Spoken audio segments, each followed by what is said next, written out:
Docteur Sali, bonjour. Bonjour. Comment madame. ça va? Bonjour monsieur. Ça va? Alors je vois qu'on réceptionne ici la viande donc pour nos animaux carnivores. Aujourd'hui, on reçoit la viande, la dotation hebdomadaire de viande. Ouais. Donc c'est une viande des équidés qui est donc estampillée dans un abattoir donc agréé et inspecté. Et nous ici, on fait le contrôle aussi et le pesage. Donc ce sont des équidés que vous donnez Oui, c'est des équidés qui sont abattus dans un abattoir et on réceptionne donc chaque semaine donc la dotation pour les carnivores du jardin zoologique. Alors ça représente à peu près quelle quantité? Parce que bon, on l'a déjà dit, il y a à peu près 1700 individus dans ce zoo. Donc ce sont quelles quantités de nourriture que vous recevez hebdomadairement? Parlant de la viande, nous recevons donc environ 1400 à 1600 kilos par semaine. Ah ouais. Et donc cette viande, elle est découpée soit en viande hachée, soit en petits morceaux pour tous les carnivores du zoo. D'accord. Alors, j'aperçois ici des carottes râpées, du raisin, des pommes, des bananes. C'est pour qui tout ça?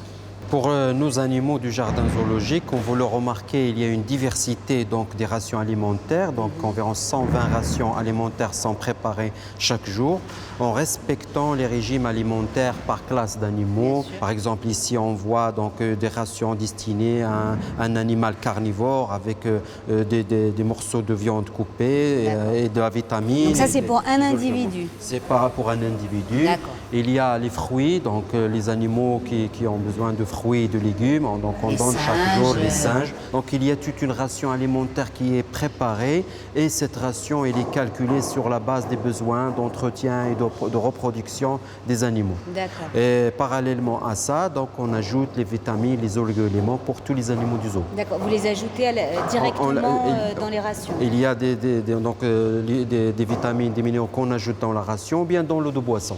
D'accord. Et alors là, je vois donc des soigneurs qui s'occupent de préparer, en fait, de couper.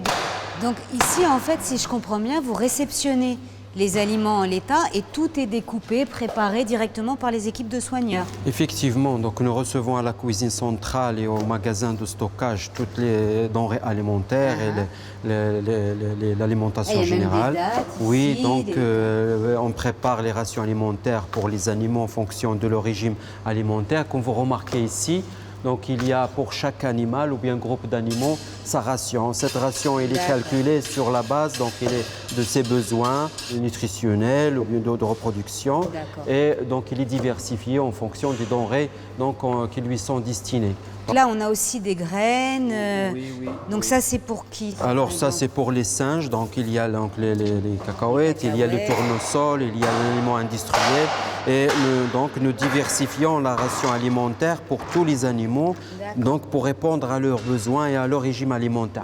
Il y a aussi donc pour le concentré, donc tout ce qui est orge, maïs et concentré, nous avons donc l'espèce animale, la quantité journalière en kilos d'orge, de maïs, d'aliments industriels et le total. Et tout ça est pesé chaque jour et distribué à partir de la cuisine centrale.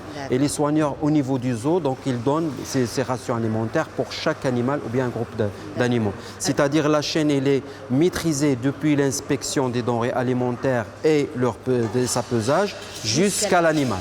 Donc toute la chaîne elle est informatisée, maîtrisée, il y a une procédure qui est stricte et rigoureuse pour vraiment répondre aux besoins des animaux. D'accord. Alors j'imagine évidemment que le budget alimentaire est important par rapport au budget de fonctionnement du zoo. On est à peu près sur quel ordre de grandeur? Oui, le budget alloué pour l'alimentation par rapport au budget d'exploitation, c'est environ 10 à 12% donc du budget. D'accord. Mais enfin, en même temps, c'est un peu normal parce que c'est quand même la base de la santé des animaux. Eh bien, écoutez, en tout cas, merci de nous avoir accueillis. Puis on se revoit un peu plus tard. Nous. Merci à vous.